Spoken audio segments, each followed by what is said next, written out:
ವಿಶ್ವಭಾರತಿ ಚಾನೆಲ್ನ ಎಲ್ಲ ಸಬ್ಸ್ಕ್ರೈಬರ್ಸ್ಗೆ ವೀಕ್ಷಕರಿಗೆ ನಮಸ್ಕಾರ. ತಂದೆ ತಾಯಿ ಜನ್ಮ ನೀಡಿ ಸಾಕಿ ಸಲಹುತ್ತಾರೆ, ಗುರುಗಳು ವಿದ್ಯೆ ನೀಡಿ ಬುದ್ಧಿ ಕಲಿಸ್ತಾರೆ. ಇಂತಹ ನಮಗೆ ಆರೋಗ್ಯ ಸಮಸ್ಯೆ ಏನಾದರೂ ಆದರೆ ವೈದ್ಯರು ಅಂದರೆ ಡಾಕ್ಟರ್ಸ್ ಚಿಕಿತ್ಸೆ ನೀಡಿ ಕಾಯಿಲೆನ ಗುಣಪಡಿಸ್ತಾರೆ. ಆದ್ದರಿಂದ ಡಾಕ್ಟರ್ಸ್ನ ವೈದ್ಯೋ ನಾರಾಯಣೋ ಹರಿ ಅಂತಾರೆ. ಅಂದರೆ ಜೀವ ಕೊಟ್ಟ ವೈದ್ಯರು ದೇವರ ಸಮಾನ ಅಂತ. ಹೌದು, ಜೀವಕ್ಕೆ ಆಪತ್ತಾದಾಗ ಗುಣಪಡಿಸುವವರೇ ದೇವರು. ಇಂತಹ ದೇವರು ಮೆಚ್ಚುವಂತಹ ಒಳ್ಳೆ ಕೆಲಸನ ಬೆಂಗಳೂರಿನ ಯಲಹಂಕದ ಮಣಿಪಾಲ್ ಆಸ್ಪತ್ರೆಯ ಕ್ಯಾನ್ಸರ್ ವಿಭಾಗದ ಡಾಕ್ಟರ್ಸ್ ಮಾಡಿದ್ದಾರೆ. ಇದು ಕರ್ನಾಟಕದಲ್ಲೇ ಮೊಟ್ಟ ಮೊದಲ ಸಾಧನೆ ಆಗಿದೆ. ನೀವಿನ್ನೂ ಆರ್ಟ್ ವಿಶ್ವಭಾರತಿ 24 ಚಾನಲ್ನ ಸಬ್ಸ್ಕ್ರೈಬ್ ಮಾಡ್ಕೊಳ್ಳಿಲ್ಲ ಅಂದರೆ ಸಬ್ಸ್ಕ್ರೈಬ್ ಮಾಡ್ಕೊಳ್ಳಿ. ನಮ್ಮ ವಿಡಿಯೋ ಕಂಟೆಂಟ್ ಇಷ್ಟ ಆದರೆ ಲೈಕ್ ಮಾಡಿ, ಶೇರ್ ಮಾಡಿ, ಕಮೆಂಟ್ ಮಾಡಿ. ಇತ್ತೀಚೆಗೆ ಬೆಂಗಳೂರಿನ ಯಲಹಂಕದ ಮಣಿಪಾಲ್ ಆಸ್ಪತ್ರೆಗೆ ಗುಣಪಡಿಸಲಾಗದ ಅತ್ಯಂತ ಕಷ್ಟಕರ ಪ್ಯಾಂಕ್ರಿಯಾಟಿಸ್ ಕ್ಯಾನ್ಸರ್ ಪೇಷಂಟ್ ದಾಖಲಾಗಿದ್ರು. ಇಂತಹ ಕಾಯಿಲೆಗೆ ಕರ್ನಾಟಕದಲ್ಲಿ ಚಿಕಿತ್ಸೆ ಬಹಳ ಕಡಿಮೆ. ಆದರೂ ಯಲಹಂಕ ಮಣಿಪಾಲ್ ಆಸ್ಪತ್ರೆಯ ವೈದ್ಯರು ಅತ್ಯಾಧುನಿಕ ಎಂಡೋಸ್ಕೋಪಿಕ್ ಅಲ್ಟ್ರಾಸೌಂಡ್ ಮಾರ್ಗದರ್ಶಿತ ರೇಡಿಯೋ ಫ್ರೀಕ್ವೆನ್ಸಿ ಅಬ್ಲೇಷನ್ ಅನ್ನು ಬಳಕೆ ಮಾಡಿ 66 ವರ್ಷದ ಶ್ರೀಮತಿ ಸೀತಮ್ಮ ಕೆ ಎಂಬ ಪೇಷಂಟ್ಗೆ ಚಿಕಿತ್ಸೆ ನೀಡಿದ್ದಾರೆ. ಈ ಮಹತ್ವದ ಆಪರೇಷನ್ ಬಗ್ಗೆ ತಿಳಿಸಲು ಮಣಿಪಾಲ್ ಆಸ್ಪತ್ರೆಯ ವೈದ್ಯಕೀಯ ಗ್ಯಾಸ್ಟ್ರೋಎಂಟಾಲಜಿಯ ಮುಖ್ಯ ಸಲಹೆಗಾರರಾದ ಡಾಕ್ಟರ್ ಶ್ರೀನಿವಾಸ್ ಡಿ ಮತ್ತು ಮೆಡಿಕಲ್ ಆಂಕಾಲಜಿ, ಹಿಮ್ಯಾಟೋ ಆಂಕಾಲಜಿ ಮತ್ತು ಬೋನ್ ಮ್ಯಾರೋ ಟ್ರಾನ್ಸ್ಪ್ಲಾಂಟೇಷನ್ ವಿಭಾಗದ ಮುಖ್ಯ ಸಲಹೆಗಾರರಾದ ಡಾಕ್ಟರ್ ಪ್ರಸಾದ್ ನಾರಾಯಣನ್ ರವರ ನೇತೃತ್ವದಲ್ಲಿ ಯಲಹಂಕ ಮಣಿಪಾಲ್ ಆಸ್ಪತ್ರೆಯ ನುರಿತ ವೈದ್ಯರು ಕರ್ನಾಟಕದಲ್ಲೇ ಈ ರೀತಿಯ ಮೊದಲ ಪ್ರಕರಣ ಇದಾಗಿದೆ, ಇದು ವೈದ್ಯಕೀಯ ಕ್ಷೇತ್ರದಲ್ಲೇ ಮಹತ್ವದ ಮೈಲುಗಲ್ಲಾಗಿದೆ ಎಂದಿದ್ದಾರೆ.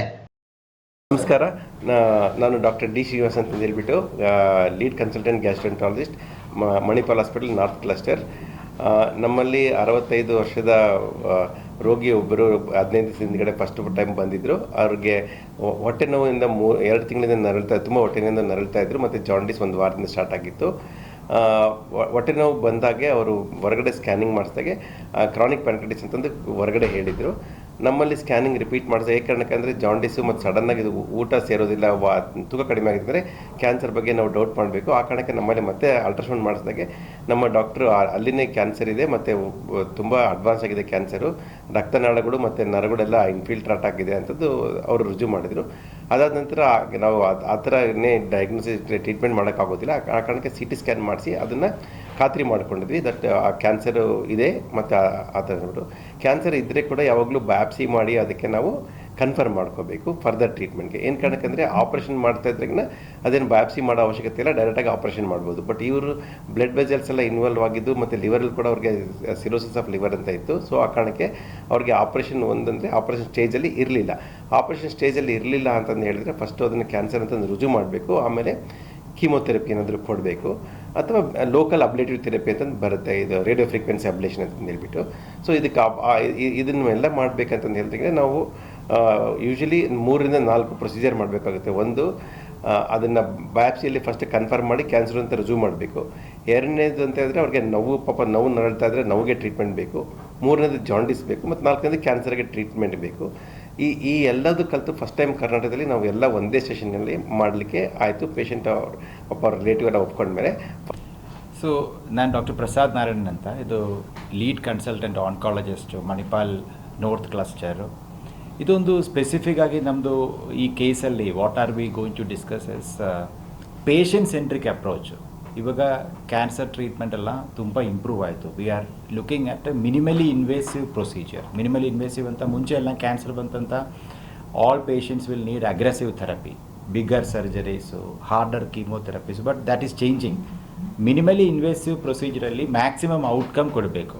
ಅದಕ್ಕೆ ಈ ಕೇಸ್ ಒಂದು classic example. So patient first when a patient comes, ಅವ್ರಿಗೆ ಫಸ್ಟ್ ಬೇಕು symptom relief, diagnosis, treatment. So ಇದರಲ್ಲಿ we can see patient came with pain, ಅವ್ರಿಗೆ ಜಾಂಡಿಸ್ ಇದೆ. ಸೊ ಫಸ್ಟ್ ಜಾಂಡಿಸ್ ರಿಲೀವ್ ಮಾಡಬೇಕು, ಪೇಯ್ನ್ ಕಂಟ್ರೋಲ್ ಮಾಡಬೇಕು, ಡಯಾಗ್ನೋಸಿಸ್ ಕೂಡ ಆಗಬೇಕು, ಆಮೇಲೆ ಸ್ವಲ್ಪ ಅದಕ್ಕೆ ಸ್ಪೆಸಿಫಿಕ್ ಆಗಿ ಟ್ರೀಟ್ಮೆಂಟ್ ಕೂಡ ಕೊಡಬೇಕು. ಆ್ಯಂಡ್ ಇಫ್ ಇದೆಲ್ಲ minimally invasive we can give, we are in a very good situation. So ಇದರಲ್ಲಿ all these 4 objectives in one procedure. ಅದು ಕೂಡ ಜನರಲ್ ಅನಸ್ಥೀಷಿಯಾ ಪ್ರೊಸೀಜರ್ ಅಲ್ಲ, ಅದು it's a out patient procedure.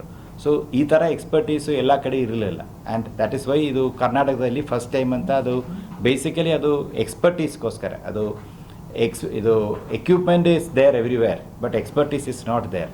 ಅದಕ್ಕೆ we need a multi disciplinary approach and patient first approach.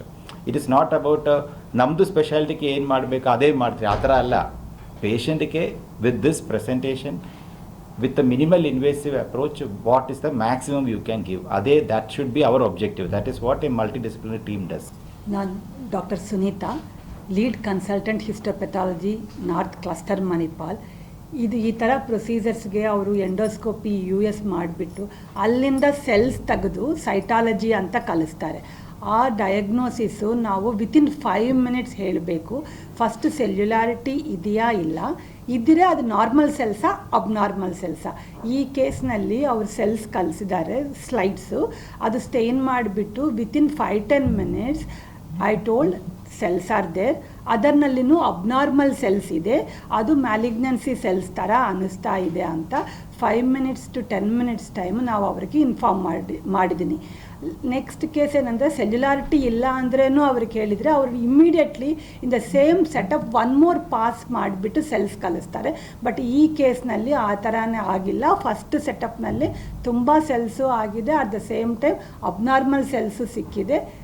That made my duty also easy. ಅವ್ರಿಗೂ diagnosis ಸಿಕ್ಕಿದೆ. ನಮ್ಮ ತಾಯಿಗೆ ಒಂದು 2-2.5 ತಿಂಗಳಿಂದ ಹೊಟ್ಟೆ ನೋವು, ಸ್ವಲ್ಪ ಜ್ವರ ಈ ಥರ ಕಾಣಿಸ್ತಾ ಇತ್ತು.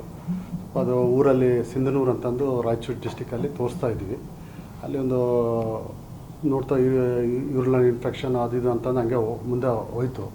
ಕಡಿಮೆ ಆಗಲಿಲ್ಲ ಅಂದಮೇಲೆ ಮತ್ತೆ ಇಲ್ಲಿ ಕರ್ಕೊಂಬಂದ್ವಿ ಹೊಟ್ಟೆ ನೋವಿಗೆ. ನಮಗೆ ಇಲ್ಲಿ ವಿಶಾಲ್ ಅಂತಂದು ಅವರು ಡಾಕ್ಟರ್ ಶ್ರೀನಿವಾಸ್ ಅವ್ರಿಗೆ ರೆಫರ್ ಮಾಡಿದರು. ಸಾರು ಬಂದು ಟ್ರೀಟ್ಮೆಂಟ್ ಕೊಟ್ಟರು. ಫಸ್ಟ್ ನೋಡಿದ ತಕ್ಷಣ ಟೆಸ್ಟಿಂಗ್ ಎಲ್ಲ ಮಾಡಿಸಿ ಎಲ್ಲ ಅವರು ಫುಲ್ಲು ಡೀಟೇಲಾಗಿ ಬ್ರೀಫ್ ಮಾಡಿಕೊಟ್ರು ನಮಗೆ. ಆಮೇಲೆ ಪ್ರೊಸೀಜರ್ ಬಗ್ಗೆನೂ ಹೇಳಿದರು, ಎಲ್ಲ ಮಾಹಿತಿ ಕೊಟ್ಟರು. ಮಾಹಿತಿ ಕೊಟ್ಟಮೇಲೆ ಒಂದು ಭರವಸೆ ಕೊಟ್ಟರು, ಕಡಿಮೆ ಆಗುತ್ತೆ ನೋವು, ಬಟ್ ಇದ್ದಷ್ಟು ದಿನ ಚೆನ್ನಾಗಿರ್ತಾರೆ ಅಂತಂದು ಒಂದು ಇದು ಮಾಡಿಬಿಟ್ಟು ಟೆಸ್ಟಿಂಗ್ ಮಾಡಿ ಎಲ್ಲ ಮಾಡಿ. ಮುಂಚೆ ಊಟ ಮಾಡ್ತಿರ್ಲಿಲ್ಲ, ಫುಲ್ಲು ನಿದ್ದೆ ಮಾಡ್ತಿರ್ಲಿಲ್ಲ, ಹೊಟ್ಟೆ ನೋವು ಕಡಿಮೆ ಆಗ್ತಿರ್ಲಿಲ್ಲ, ಯಾವಾಗಲೂ ಹೊಟ್ಟೆ ನೋವು ಅಂತಂದು ಹೇಳೋರು. ಈಗ ಆ್ಯಸ್ ಆಫ್ ನೌ ಎಲ್ಲ ಗುಣಮುಖ ಆಗಿದ್ದಾರೆ. ಈಗ ಡಯಾಗ್ನೋಸ್ ಮಾಡಿದ್ದಾರೆ ಸರ್.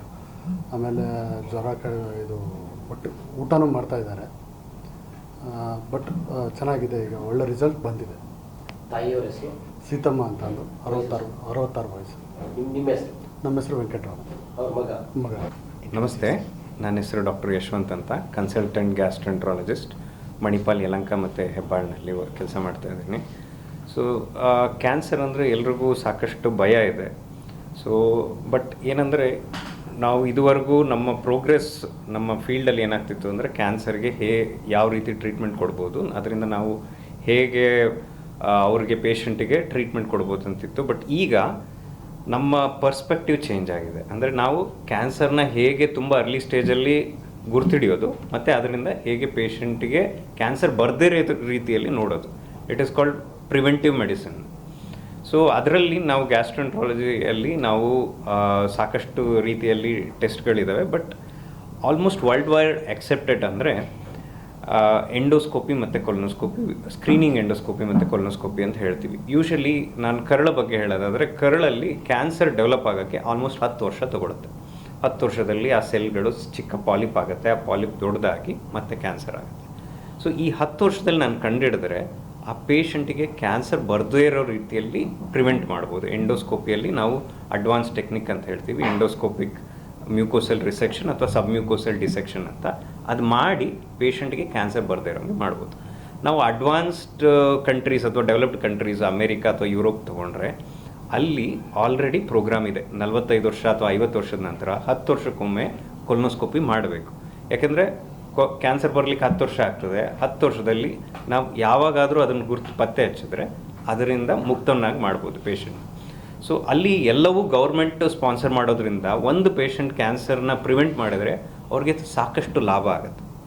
ಅದು ನಾವು ಇಲ್ಲಿ ಗೌರ್ಮೆಂಟ್ ಇಲ್ಲ ಅಂದರೂ ನಾವು ಇಂಡಿವಿಜುವಲ್ ಲೆವೆಲಲ್ಲಿ ಆ ಲಾಭ ಪಡಿಬೋದು. ಅದಕ್ಕೆ ನಾವು ಎಷ್ಟು ಟೈಮ್ ಸ್ಪೆಂಡ್ ಮಾಡಬೇಕು? 10 ವರ್ಷಕ್ಕೆ ಅರ್ಧ ದಿನ. ಕರಳು ಕ್ಯಾನ್ಸರ್ ತೊಗೊಂಡ್ರೆ ನಾವು ಆಲ್ಮೋಸ್ಟು ಕ್ಯಾನ್ಸರಲ್ಲಿ ಸೆಕೆಂಡ್ ಮೋಸ್ಟ್ ಕಾಮನ್ ಕ್ಯಾನ್ಸರ್ ಅದು.